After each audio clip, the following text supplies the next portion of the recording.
నీవు లోకానికే రక్షకుడవు, మా గ్రామానికే కాదు. యేసు ప్రభుల వారు వెళ్ళింది సమరికి మాత్రమే వెళ్ళాడు, సమరయ గ్రామానికి మాత్రమే వెళ్ళాడు. అయితే ఆ సమరయ ప్రజలు ఏమంటున్నారంటే, మా గ్రామానికే కాదయ్యా నువ్వు రక్షకుడవు, మా గుండు పాపలకు మాత్రమే కదా నువ్వు రక్షకుడవు, మా ఇంటికి మాత్రమే కాదయ్యా రక్షకుడవు, లేకపోతే మా కుటుంబానికి మాత్రమే కదయ్యా నువ్వు రక్షకుడవు, ఈ సర్వలోకానికి నీవు రక్షకుడవు. హల్లెలూయా.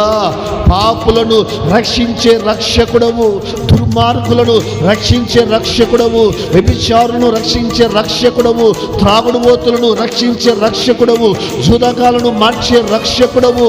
ఒక వ్యభిచారిని, ఒక వేశ్యను, ఒక దొంగను, ఒక నరహంతకుని, ఒక త్రాగుడుబోతుని, ఒక జూదములో ఉన్న వ్యక్తిని, ఒక భయంకరమైనటువంటి పాపములు, చీకటిలో, అంధకారములో జీవించేటువంటి ఒక వ్యక్తిని రక్షించే సమర్థుడవు, లోక రక్షకుడవు. హల్లెలూయా.